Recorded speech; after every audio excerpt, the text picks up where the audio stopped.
Conto sempre apoio o programa governo Niang, mas o governo mos tem que considerar conto de preocupação. Chefe bancada Conto, deputada Olinda Guterres afirma, orçamento retificativo no governo submete ao parlamento. Conto sempre apoia, tambah cara povo de Morris Diak, laos ba necessidade de partido Niang. Untuk parlamentares ya hala apresentação submete orçamento retificativo mai ha parlamento esa posição bancada Conto ne. Ani bancada Conto ne ulu ke sawatete. Governo ne programa ne be mai ami sempre foco. Mas vamos a proposta ne governo tem que apoio.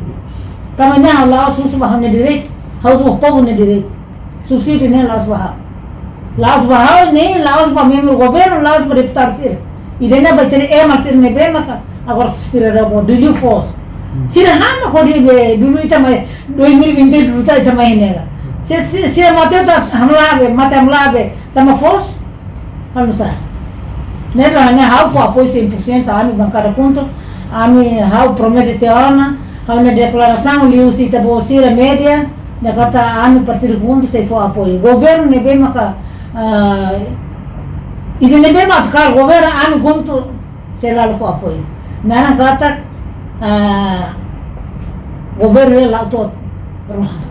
La bele husi gadal hasa uru CNRT soela ami ante soela ami PLP Conto cuidado ami ne habsida. Ide ne maka o cara assegura o governo todo na lima. Conto promete se Conto